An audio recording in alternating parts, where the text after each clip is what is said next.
எப்போ தம்பி சேகரு அம்மையை நல்லா பாத்துக்கப்போ விளையாட்டுத்தனமா இருக்காத. அம்மைக்கு என்னென்ன தேவையோ உடனே வாங்கி கொடுத்துருப்போ. சித்தியும் பாட்டியும் பேச்சு நாம ஒத்தையில தான் வீட்டுல இருப்பா. நீ வீடு விட்டா வேலைக்கு, வேலை விட்டா வீடுன்னு இருக்கணும். அம்மையை எப்போ நல்லா பாத்துக்கிடணும், மாட்டையும் நல்லா பாத்துக்கிடணும். வாடகை மாசம் மாசம் கரெக்டா வாங்கணும் போ. அப்புறம் அந்த ஜெனிபர் இருக்கால, அவளை வீட்டை காலி பண்ண சொல்லு. இதுக்கு மேல அவட்ட வாடகை எல்லாம் வாங்காத.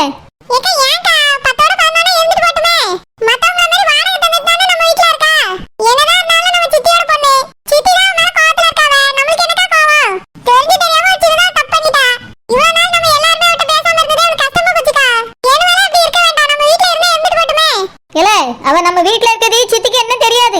நம்ம தான் வச்சிருக்கோம் தெரிஞ்சா நம்ம கிட்டே ஒழுங்கா பேச மாட்டாவ சித்தி. சித்தி அம்மையும் பிரியாம இருக்கன்னா அவள் தோத்து விடக்கு பாரு. நீ அவனை யோசிச்சுட்டு ஏதாவது பண்ணிட்டு இருக்காத. அப்புறம் நான் இல்லன்ட்டு அந்த குடுமிக்காரையும் கொண்டக்காரையும் கூட்டிட்டு வந்து வீட்டுக்குள்ள கும்மி அடிச்சுட்டு இருந்தா கும்மிடுவேன் கும்மி.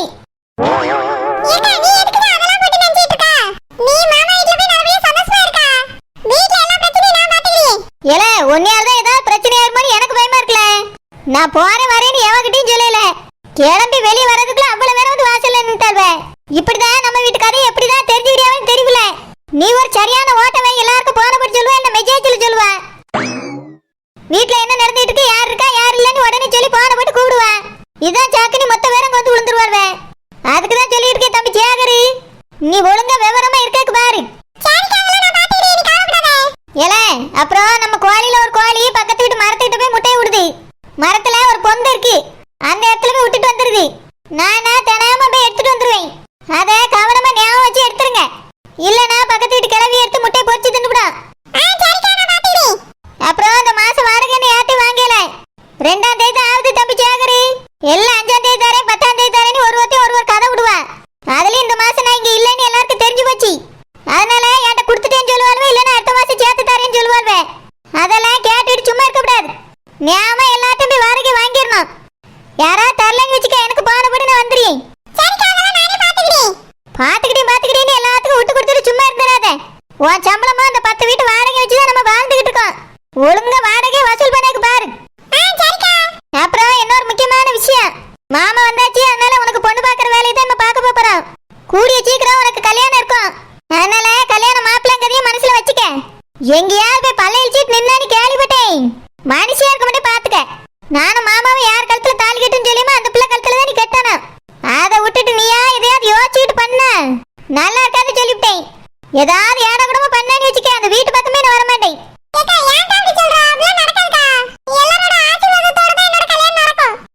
நடந்தா சந்தோஷம் தான். நிரோஜா மாதிரி அந்த ஜெனிபர் மாதிரி ஏதாவது பண்ணுனா அவ்வளவு விளையாதே சும்மா விட்டுட்டேன், ஒன்னே விட மாட்டேன். இதோட தம்பி இல்ல அக்கா இல்லன்னு போக வேண்டியதான். சரி பாப்போம். அப்புறம் தம்பி சேகரு, மாட்டு பால கறந்து விக்கிறியா இல்லையோ? மாட்டு பறைய தினாம சுத்தம் பண்ணிடணும். முந்தியாவது பச்சை கிளி செஞ்சிருந்தா, இப்ப செய்யறது கிடையாது. அக்கா தான் செஞ்சுக்கிட்டு இருந்தேன். ஏனி அது உன்னோட பொறுப்பு. சித்தி எல்லாம் போட்டு வேலை வாங்காத, நீ தான் பாத்துக்கிடணும் சரியா? இங்க பாரு தம்பி சேகரு, அம்மா பாவம் அம்மா செய்வான்னு இருந்துடாத. அம்மைக்கு வயசாயிட்டு, அம்மைக்கு ரெஸ்ட் கொடுக்கணும். அதனால இதுக்கு மேல அம்மையை டென்ஷன் பண்ணாம நீ உன் வேலையை ஒழுங்கா பாக்கணும். பாத்துக்கிட்டே இன்னும் சொல்லுவேன். நான் இல்ல நீ மட்டும் தெரிஞ்சிட்டுனா உடனே கும்மி அடிக்க ஆட்களை கூப்பிட்டுவா. இதுக்கு தான் சொல்லிட்டு இருக்கேன் தம்பி சேகரு.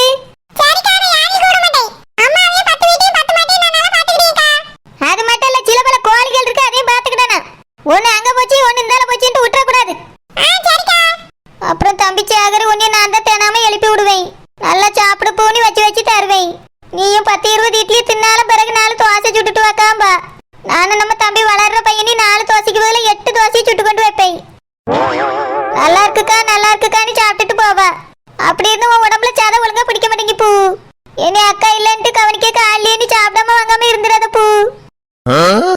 அம்மா என்ன செஞ்சு தந்தாலும் நல்ல வயிற்றுக்கு சாப்பிட்டு பூ.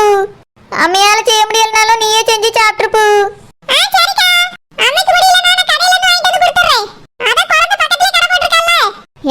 அவ கடையில வாங்கி திங்க, நீ ஊருக்குலாம் நீ வாங்கி கொடுத்துட்டு அங்கே அனுப்ப. அதனால கஞ்சிக்கு போட்டனால காலையில குடிச்சிருங்க. ஹோட்டலுக்கு போனே அங்க போனே இங்க போன போகக்கூடாது. பணம் தான் கரியா போவோம். கல்யாணம் வேற இருக்கு, ஒழுங்கா பணத்தை சேர்க்க பாரு. ஹை, என் புருஷன் ஊருக்கு வந்தாச்சு. பிங்கி சிம்பு அப்பா இருக்க ஊருக்கு வந்தாச்சு பூ.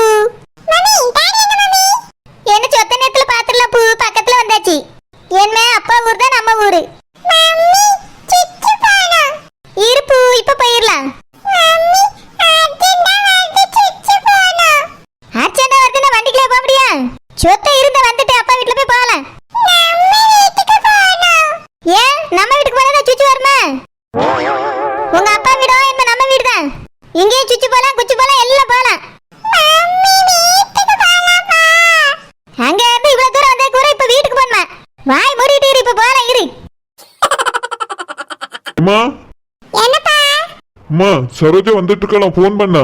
பக்கத்துல வந்தாச்சாமா? ஆரத்தி எடுத்து கூப்பிடலாமா? ஆரத்தியா எதுக்கு? இல்லம்மா, நான் உங்க வீட்டுக்கு போகும்போது எனக்கு ஆரத்திலாம் எடுத்தாங்க. உனக்கு எடுக்கதான் செய்வாவே. நீ வெளிநாட்டுல இருந்து வந்திருக்கா இத்தனை வருஷம் கழிச்சு, அதனால ஆரத்தி எடுத்துப்பாவே. அதுக்கு அவள நீ ஒண்ணாயிருவீல. இதுல கடக்க ஊர்ல இருந்து நீ வந்து எட்டி பார்க்க வராதவ. அவ செய்த செய்கைக்கு நான் ஆரத்தி எடுக்கணும் போல்க. அதெல்லாம் எடுக்க முடியாது. ஆரத்தி எடுத்தாதான் அந்த மகாராணி உள்ள வருவாளாங்க. அப்படி ஆரத்தி எடுத்து அவளை அழைக்கணும்னு அவசியமே கிடையாது. அதனால வந்த வண்டியில திரும்பி கிளம்ப சொல்லு. பிள்ளைகளை மட்டும் இங்க விட்டுட்டு போ சொல்லு. ஏமா இப்படி சொல்றீங்க? சரோ நான் கூப்பிட்டதுக்காக தான் கிளம்பி வாரா. இல்லனா வரமாட்டாளோ? அப்ப நீ தான் கால்ல விழுந்து கெஞ்சி மன்றாடி கூப்பிட்டுருக்க. இந்த அழகுல நம்மளுக்கு ஆரத்தி எடுத்து உள்ள அழைக்கணும். இவ்வளவு நாள் அந்த வீட்ல போய் இருந்தாளே அவ அம்மா வந்து இங்க ஒரு வார்த்தை பேசினாளே என்கிட்ட. எதுக்கு பிள்ளை அங்க வந்திருக்கா, அங்க கூட்டிட்டு போங்கன்னு சொல்லியிருந்தா கூட நான் போய் கூட்டிட்டு வந்திருப்பேன். போனவள அந்த ஆளு பிடிச்சி ஆமிக்கிக்கிட்டு அந்த அம்மா. வேறவே தம்பி தங்கச்சின்னு இருந்து என்னத்துக்கு?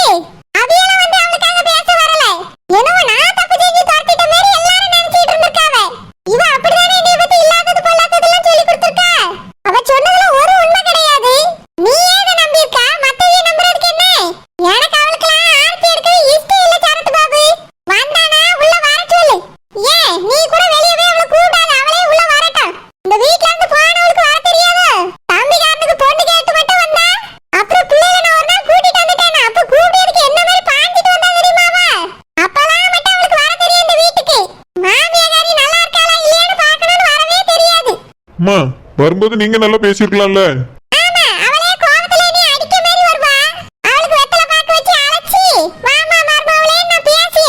அம்மா பொண்ணு கேட்க உங்க அம்மாவும் தானே வந்தாங்களா? அத்தனை நாள் வராதவிய அன்னைக்கு வந்தாவ எதுக்கு? உன் தங்கச்சியே அவளுக்கு கெட்டறதுக்கு. அவன அவன் ஆளும் மூஞ்சியும் அவனுக்கு என் பிள்ளை கேக்குதோ? சரியான கருவண்டு. என் பிள்ளை இருக்க அழகுக்கும் கலருக்கும் அவளுக்கு மகாராசா மாதிரி மாப்பிள்ளை நான் எடுப்பேன். அவிய இந்த கருவண்டுக்கு பொண்ணு கேட்டு வந்திருக்காவே. ஏம்மா நான் தான் பொண்ணு கேட்டு வர சொன்னேன். அவங்க தம்பிக்கு பொண்ணு பார்த்துட்டு இருக்கேன்னு சரோ சொல்லி இருந்தா அதை என் தங்கச்சியை கல்யாணம் பண்ண வேண்டியதானேன்னு கேட்டேன். அதனால தான் பொண்ணு கேட்டு வந்திருக்கா. சரத்து பாபு, ரெண்டு பேருக்கு இங்க சோடி பொறுத்து நல்லா இருக்குமா? என் பிள்ளை எப்படி இருக்கு, அவன் எப்படி இருக்கா? அவன் அழகு சேலை மாதிரி இருப்பா. அவன் அவளுக்கு வைக்கிற திஸ்து பொட்டு மாதிரி இருப்பா. நீ வேற இதுல அவட்ட சொன்ன போல்க. எனக்கு இதெல்லாம் சுத்தமா பிடிக்காது சரத்து பாபு. ஏம்மா சேகர் ஒரு கம்பெனில வேலை பார்க்கறான். அது மட்டும் இல்லாம 10 வீடு இருக்குது. இதுக்கு மேல என்ன எதிர்பார்க்கறீங்க? அவன் அழகா இல்ல. உன் தங்கச்சி ஏத்துக்குவான்னு நினைச்சியோ? அவளுக்கு அவனை சுத்தமா பிடிக்காது. அது மட்டும் இல்லாம இவளே இந்த வீட்ல இருக்காம அங்க ஓடி போயிட்டா. அவ தம்பி எந்த லட்சணத்துல இருப்பான்? அக்காக்காரிய நம்ம சேக்கலன்னு பழி வாங்க கூட செய்வான் நம்ம பிள்ளைய. அவன் செய்யறதெல்லாம் அவளுக்கு தெரியாது. அதனால அந்த பேச்சே வேண்டாம், இதோட வீடு சரத்து பாபு. இல்லம்மா சேகர் கல்யாணம் பண்ணி விட்டா தங்கச்சியை நல்லா பாத்துக்குவான்னு தோணுது. அது நம்மளுக்கு செட்டே ஆகாது. வேண்டாம், இந்த பேச்சை இதோட விட்டு. உனக்கு தான் பொண்ணு எடுக்குங்கிற பேர்ல அந்த வீட்ல போய் விழுந்தாச்சு. இதுக்கு மேல அங்க போய் விழாண்டா. அதனால நான் சொல்றது நீ கேளு. 10 வீட்ல 4 வீட்டையாவது உன் பேருக்கு எழுதி தந்துட சொல்லு அவியல. உனக்கே வீடு வரும்போது நம்ம எதுக்கு அவனை கட்டி ஆளணும்? 10 வீடு இருக்கான், 10 வீடு இருக்கிறதுனால ரொம்ப ஆட்டம் போடியாவே. நாளை உன் பேருக்கு எழுத சொல்லு. 2 பிள்ளைகள் பேருக்கு எழுத சொல்லு. என்னம்மா சொல்றீங்க? எல்லாத்தையும் நம்மளுக்கு எழுதியாச்சுன்னா அவங்களுக்கு என்ன இருக்கும்? சேகருக்கு என்பதால பொண்ணு பார்த்து கல்யாணம் பண்ண வேண்டியிருக்கு. நிரோஜா வேற இருக்கா. எப்படிமா அப்படி கேக்குறீங்க? அதெல்லாம் பிற பாத்துக்கலாம். இப்போ என் கூட வெளியே வாங்க, சரோ வான்னு கூப்பிடலாம். ஏன் நான் வான்னு கூப்பிடலன்னா அந்த மகாராணி உள்ள வர மாட்டாளோ? உன்கிட்ட அப்படி சொன்னாளோ? இல்லம்மா அவ என்கிட்ட எதுவுமே சொல்லல. நானா தான் கேட்டுட்டு இருக்கேன்.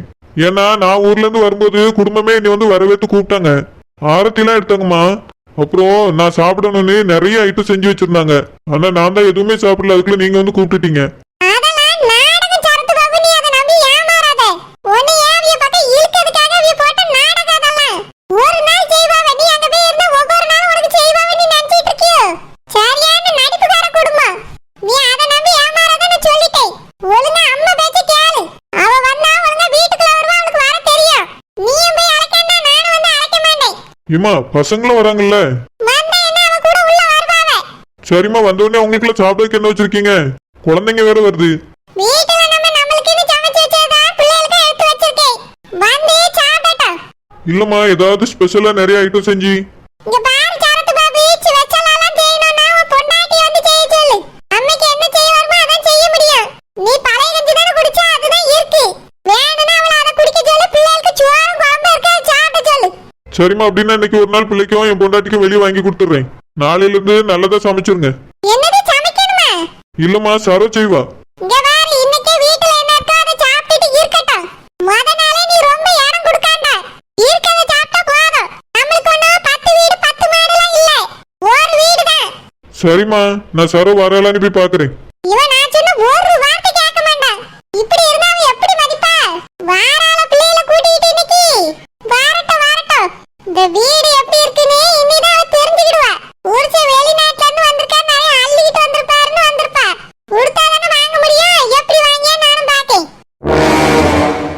நினைவு எங்கோ நீந்தி செல்ல கனவு வந்து கண்ணை கிள்ள நிழலது நிஜமது குழம்பினேன் வா அன்பே காற்றினெந்தன் கைகள் ரெண்டும் உன்னை அன்றி யாரை தேடும் விலகி போகாதே துளைந்து போவேனே நான் உயிரின் உயிரே உயிரின் உயிரே நதியின் மடியில் காத்து கிடக்கின்றேன் ஈராலைகள் நீரை மாறி முகத்தில் இறைத்தும் முழுதும் வேர்க்கின்றேன் நகரும் நெருப்பாய் கொழுந்து விட்டெறிந்தேன் அணைந்த பின்பும் அனலின் மேலெறிந்தேன் காலை பனியாக என்னை மாறிக் கொண்டாய் நேரம் கூட எதிரியாகி விடும் யுகங்களாக வேடம் மாறிவிடும்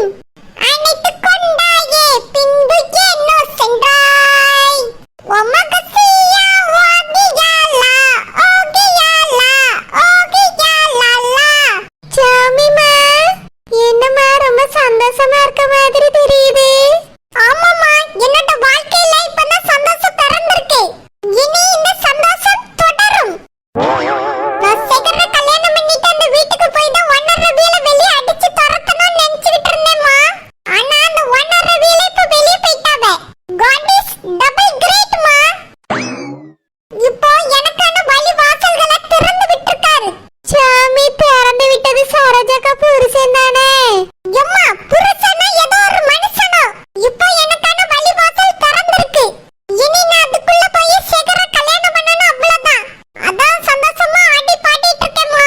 இது வரைக்கும் ஓனருங்கிற ஒரு பெரிய மலை அந்த வீட்டு முன்னாடி நின்னுச்சு. என்னை அந்த வீட்டுக்குள்ள போக விடாம தடுத்துக்கிட்டு இருந்துச்சு. இப்போ அந்த மலையை தகர்த்து எறிஞ்சாச்சு. இனி என் காதலுக்கு யாராலையும் தடை போடவே முடியாது. தடைக்கல் அவளத்தையும் பட்டிக்கல் ஆக்கிக்கிட்டு போயிட்டே இருப்பேம்மா.